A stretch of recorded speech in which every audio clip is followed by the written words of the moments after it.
Hello दोस्तों, welcome to edu सरकम। मैं आपका अनुपम भैया आज आपके लिए लाया हूं चैप्टर 2 क्लास 12th फिजिक्स का, जिसका नाम है इलेक्ट्रिक पोटेंशियल एंड कैपेसिटेंस, जिसमें हम टॉपिक 1 कर चुके हैं। आज हम करेंगे topic 2 dielectric and capacitance. तो ये आज का हमारा टॉपिक रहेगा। अभी तक हमने पढ़ा था कि जो इलेक्ट्रिक पोटेंशियल है वो क्या आता था पॉइंट के लिए, W/Q नॉट। अगर कोई टेस्ट चार्ज होता था तो ये इलेक्ट्रिक पोटेंशियल होता था। सिंगल चार्ज के लिए इलेक्ट्रिक पोटेंशियल क्या हो जाता था, 1/4πε0 Q/R ये हो जाता था, है ना। पोटेंशियल एनर्जी क्या हो जाती थी, electric potential energy 1/4πε0 Q1 × Q2/R ये हो जाती थी, है ना। तो अभी हमने पिछले टॉपिक में यही सब कुछ देखा था और यही सब कुछ पढ़ा था, है ना। फिर हमने इक्विपोटेंशियल सरफेसेस पढ़ी थी।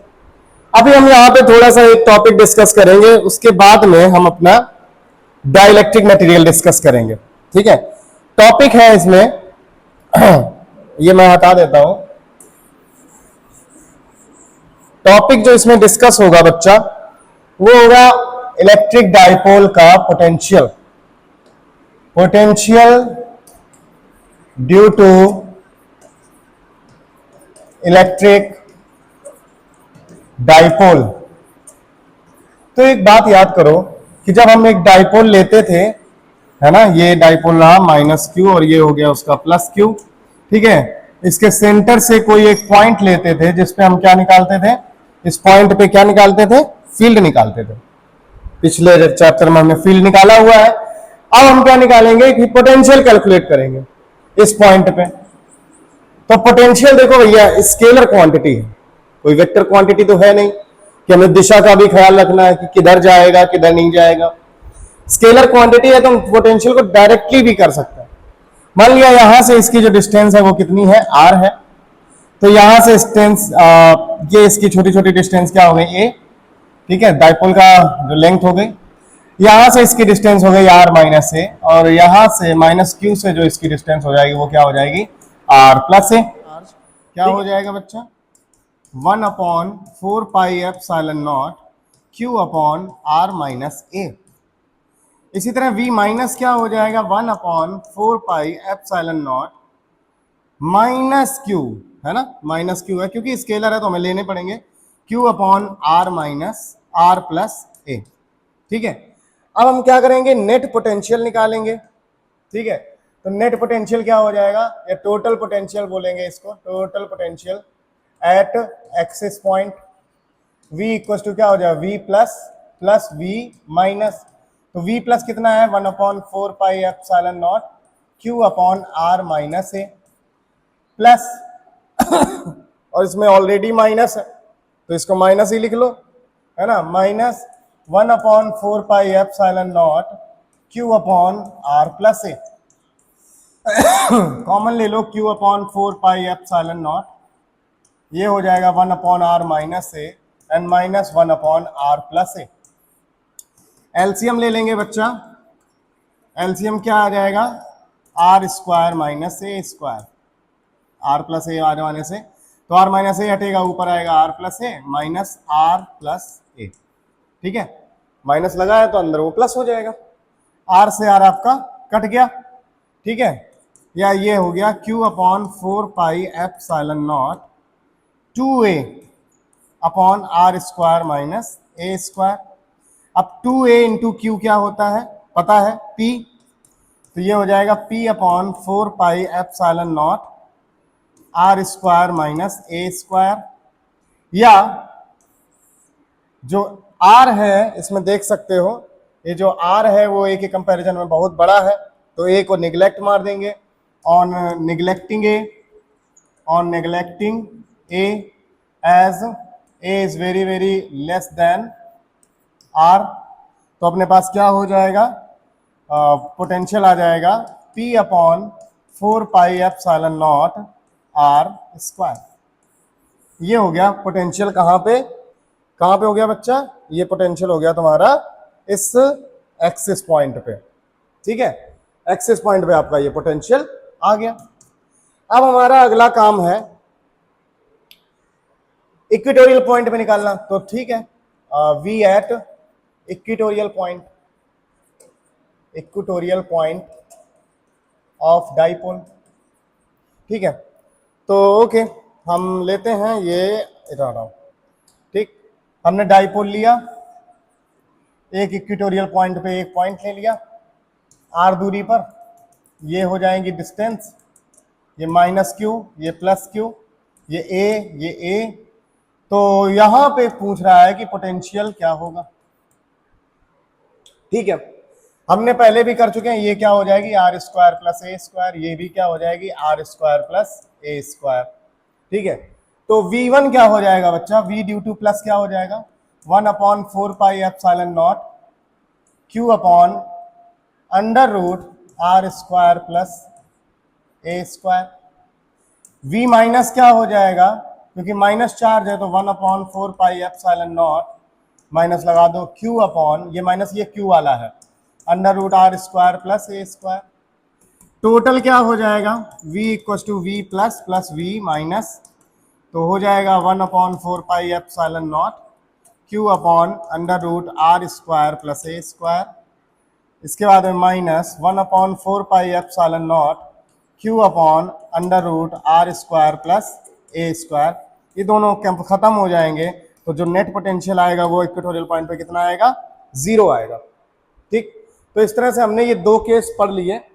ठीक है, इसका एक कॉमन फॉर्मूला भी होता है कि अगर किसी एंगल पर है तो ये कहां से आ गया, अगर किसी, मिटा देते हैं, अगर किसी एंगल पर है, ठीक है, कोई पॉइंट, तो V जो हो जाएगा डाइपोल का वो हो जाएगा P cos theta upon 4πε0 R square. ठीक है, यहां पे आप अगर थीटा की वैल्यू 0 रख दोगे, ठीक है, तो यही फॉर्मूला मिल जाएगा, कौन सा, ये वाला। ठीक है, वही अगर थीटा की वैल्यू ऑफ 90 रख दोगे, ठीक है, तो 90 कॉस कितना होता है 0। ठीक है, तो ये हो गया एक्सिस के लिए, और ये हो गया इक्वेटोरियल पॉइंट के लिए। तो यहाँ पे थीटा कितना रखा होगा 90 रख देंगे अगर थीटा की वैल्यू, तो V कितना आएगा 0, और 0 रख देंगे तो कितना आएगा 1/4πε0 P अपॉन आर स्क्वायर। तो इस तरह से हम इस कॉमन फॉर्मूला से भी इसको याद करके हम दोनों पॉइंट्स पर हम फील्ड निकाल सकते हैं, या किसी भी पॉइंट पर जो भी एंगुलर अगर कुछ उसका पोजीशन है तो उस पर भी हम फील्ड को फाइंड, पोटेंशियल को फाइंड कर सकते हैं। ठीक है, इसके बाद आगे बढ़ते हैं कंडक्टर्स।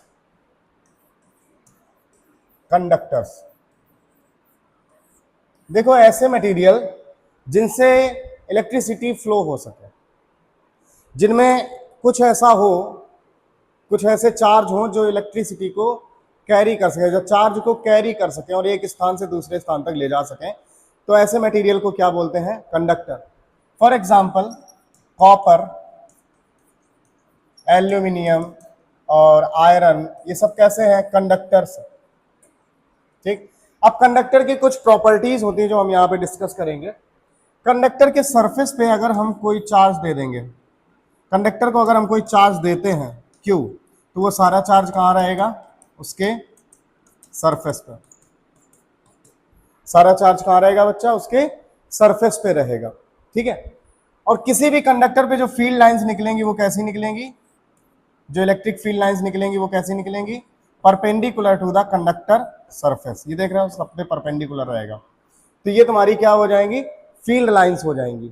ठीक, तो वो मटेरियल जिनमें इलेक्ट्रिसिटी आराम से हम कंडक्ट कर सकते हैं, जिनसे इलेक्ट्रिसिटी आराम से फ्लो हो सकती है, उनको हम क्या बोलेंगे, कंडक्टर्स बोलेंगे। और कंडक्टर्स को जो भी चार्ज दिया जाएगा वो कहाँ आ जाएगा, बाहर, उसके सरफेस पे डिस्ट्रीब्यूट हो जाता है। ठीक है, एक इसका बहुत अच्छा एग्जांपल है इलेक्ट्रोस्टैटिक शील्डिंग का। इलेक्ट्रोस्टैटिक शील्डिंग एक इस तरह से समझ लो, और बाहर ये चार्ज हो गया, ये कंडक्टर का एक कैविटी टाइप की है जिसमें बाहर पे क्या इकट्ठा हो गया, चार्ज इकट्ठा हो गया। ठीक है, तो इसको अच्छे से समझने के लिए हम समझेंगे कार का एग्जांपल। किसका, कार का एग्जांपल। जब कभी बारिश वगैरह होती है, थंडरिंग हो रही होती है, लाइटनिंग हो रही होती है, तो कहते हैं कि आप कार के अंदर बैठो। ठीक है, कार के अंदर बैठने का मतलब क्या, अगर बिजली गिरेगी तो बिजली से क्या गिरेगा, चार्ज गिरेगा। ठीक है, अगर वो बिजली गिरेगी तो बिजली से चार्ज गिरेगा। और इसके अंदर, क्योंकि ये पूरा मेटल का एक आइसोलेटेड बॉक्स टाइप का होता है कार के अंदर, ठीक है, तो इस मेटल के जो भी चार्ज है इस मेटल के सरफेस पे रहेगा, और अंदर जो फील्ड होगा वो कितना होगा, जीरो हो जाएगा। अंदर इलेक्ट्रिक फील्ड कितना हो जाएगा, जीरो हो जाएगा। तो इसको बोलेंगे इलेक्ट्रोस्टैटिक शील्डिंग। ठीक है, कि हम चार्ज से कैसे भी करके बच जाएं, ठीक, हमें करंट ना लगे। तो इसीलिए कार का डिजाइन कुछ ऐसे बनाया जाता है। इसके बाद में अपन डिस्कस करते हैं डाई इलेक्ट्रिक।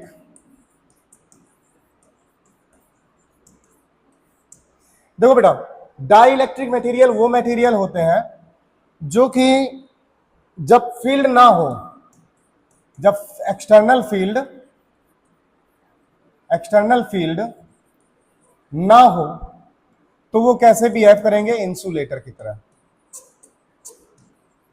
लेकिन जब एक्सटर्नल फील्ड होता है तो वो कैसे बिहेव करते हैं, एक कंडक्टर की तरह। ऐसे मटेरियल, डाइलेक्ट्रिक मटेरियल कैसे होते हैं, ऐसे मटेरियल जो फील्ड ना होने पर इंसुलेटर की तरह बिहेव करते हैं, और जब वो फील्ड में रखे जाते हैं तो वो किसकी तरह बिहेव करते हैं, कंडक्टर की तरह बिहेव करते हैं। तो ऐसे मटेरियल्स को हम लोग क्या बोलते हैं, डाइलेक्ट्रिक मटेरियल बोलते हैं। ठीक है, अब डाइलेक्ट्रिक मटेरियल का एक बहुत अच्छा उदाहरण है कि अगर आप कभी पंखे का कैपेसिटर जो लगा होता है उसको खोल के देखना, तो उसमें आपको दो प्लेट्स मिलेंगे और बीच में एक कोई जैसे पेपर जैसा कोई मटेरियल भरा होता है। ठीक है, तो वो डाइलेक्ट्रिक मटेरियल होता है। वो जब फील्ड स्टैब्लिश होता है उन प्लेट्स के बीच में, तब वो एक अपोजिट फील्ड को जनरेट करता है। ठीक है, मतलब कुछ इस तरह से होगा कि हम डाइलेक्ट्रिक मटेरियल को,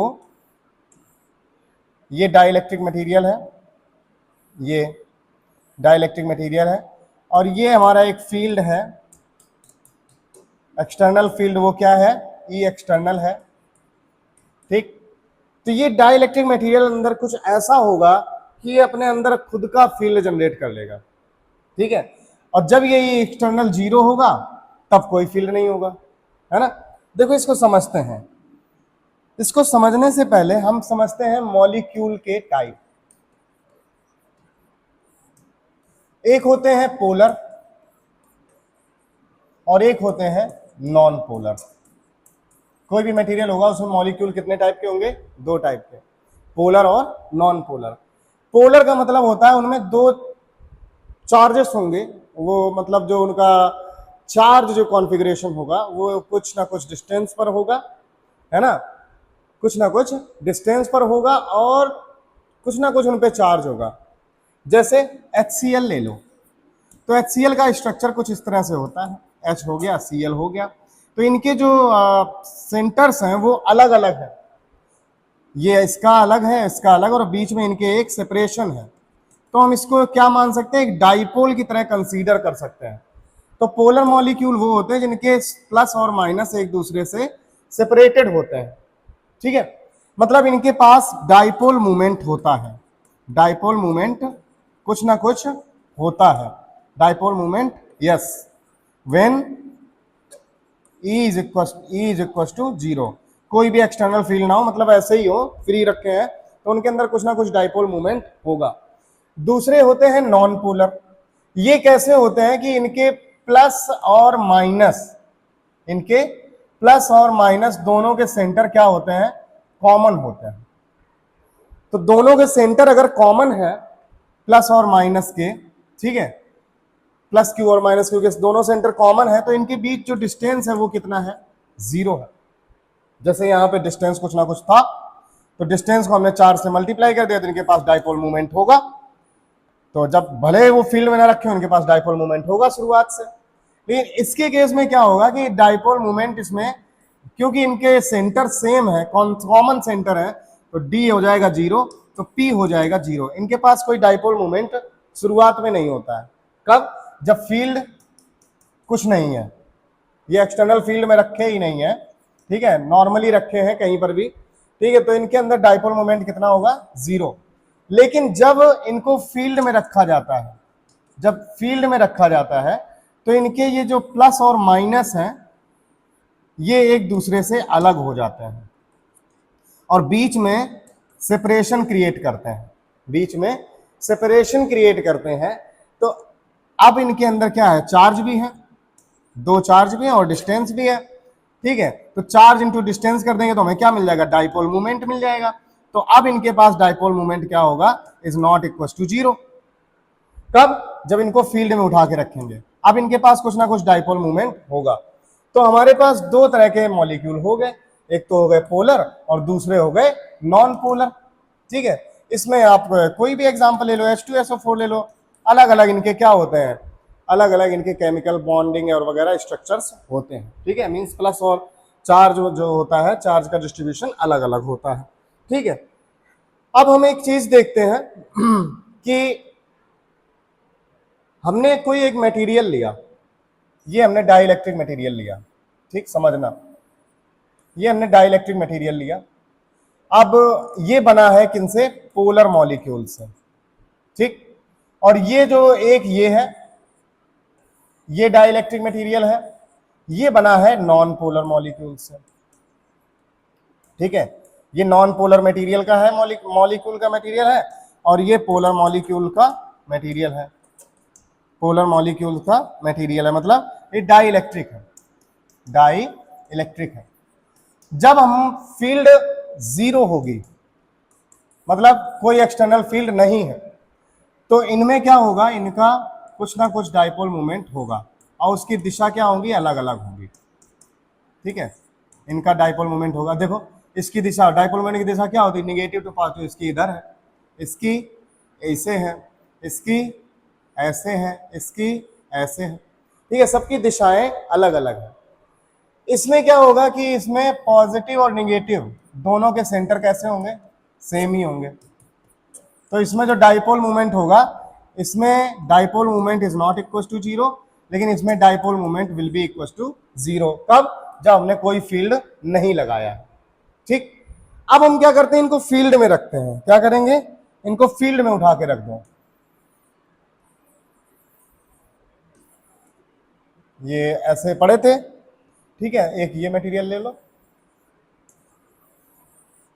ये पोलर वाला हो गया और ये नॉन पोलर हो गया, ठीक है। तो इसमें जो जैसे मान लिया फील्ड हमने दिया इधर से इधर, तो इधर प्लस हो गया, इधर क्या हो गया, माइनस हो गया। ये ई एक्सटर्नल है जो कि अब इज नॉट इक्वल टू 0 है, ठीक है। तो अब रखेंगे, इसको भी रखेंगे, E external is not equal to 0, ठीक है, प्लस इधर माइनस इधर।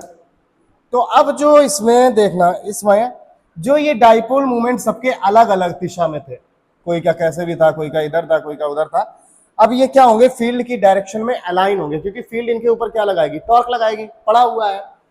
तो क्योंकि प्लस इधर है तो इधर तरफ कौन आएंगे, माइनस प्लस, इस तरह से minus plus minus plus minus plus minus plus, मतलब फील्ड की डायरेक्शन क्या है ये। अब क्योंकि इधर प्लस है तो इधर तरफ कौन आएंगे, माइनस। इस तरह से भी देख सकते हो, इधर ये प्लस है और इधर क्या है, माइनस है, ठीक है। इसमें देख लो, इधर ये प्लस है और इधर क्या है, माइनस है, ठीक। तो ये प्लस वाले किनको अपनी तरफ शिफ्ट करेंगे, माइनस वालों को, इनके जो माइनस चार्ज होंगे डाइपोल्स के, तो माइनस सारे इधर तरफ अलाइन हो जाएंगे और प्लस सारे इधर तरफ अलाइन हो जाएंगे। तो आप देख रहे हो कि इनके अंदर भी एक फील्ड हो रहा है जनरेट। क्या इनके अंदर कैसा फील्ड जनरेट होगा, plus plus plus plus plus इधर हो रहा है और माइनस माइनस माइनस माइनस इधर हो रहा है। तो बाहरी जो फील्ड है उसकी दिशा क्या है, प्लस एक्स में है। अंदर जो फील्ड जनरेट हो रही है उसकी दिशा क्या है, माइनस एक्स में है। तो एक अपोजिंग फील्ड जनरेट हुआ, किसकी वजह से, इनके अंदर उपस्थित डाइपोल मूवमेंट की वजह से, ठीक है। ऐसे ही इसमें क्या होगा कि जैसे ही रखेंगे तो जो प्लस माइनस है वो कैसे हो जाएंगे, एक दूसरे से सेपरेट हो जाएंगे, है ना। यहाँ देखो इस वाले फिगर में ये एक दूसरे के ऊपर है, इनके सेंटर कॉमन है। अब यहाँ पे क्या होगा कि ये इधर माइनस, इधर प्लस, इधर माइनस, इधर प्लस, इस तरह से ये अरेंज हो जाएंगे, है ना, क्योंकि फील्ड इनको क्या करेगी, घुमा देगी, है ना। तो इनके अंदर कौन सा फील्ड बनेगा, इधर तरफ माइनस और इधर तरफ क्या बनेगा, प्लस। अब देखो यहां पर भी जो डाइपोल मोमेंट है P is not equal to 0, पहले भी नहीं था, पहले भी डाइपोल मोमेंट इनमें था, लेकिन अब क्या है, अब और ज्यादा है। अब इसमें P is not equal to 0, अब इसमें भी P क्या है, 0 नहीं है। ये क्या हो गया, इनके अंदर भी क्या जनरेट हो रहा है, एक इंटरनल फील्ड जनरेट हो रहा है, इसके अंदर भी क्या जनरेट हो रहा है, इंटरनल फील्ड जनरेट हो रहा है। तो नेट फील्ड बच्चा क्या हो जाएगा, नेट फील्ड क्या हो जाएगा, net field of dielectric material, मतलब डाइलेक्ट्रिक मटेरियल नहीं कहेंगे, नेट फील्ड ही कहो, ठीक है, क्योंकि डाइलेक्ट्रिक मटेरियल का जो फील्ड है वो क्या है, ये इंटरनल है। तो नेट फील्ड क्या हो जाएगा बच्चा, ये माइनस ये, तो ई जो नेट हो जाएगा वो हो जाएगा ई एक्सटर्नल माइनस ई इंटरनल। देखा, ई इंटरनल किसकी वजह से है, इस डाइलेक्ट्रिक मटेरियल की वजह से है, ठीक है, जिसकी वजह से एक्सटर्नल फील्ड में इतनी गिरावट आ गई, इतनी कमी आ गई। तो ऑब्वियस सी बात, डाइलेक्ट्रिक मटेरियल का बहुत ज्यादा इफेक्ट हमारी लाइफ में, हमारे फील्ड पे ऊपर पड़ता है, ठीक है। अब जैसा डाइलेक्ट्रिक मटेरियल आप चूज करोगे वैसा फील्ड पे ऊपर उसका इफेक्ट होगा, ठीक है बच्चा। अब इसके तो इसमें मुझे लगता है कि आपको देख लो, कोई डाउट होना नहीं चाहिए, ठीक है।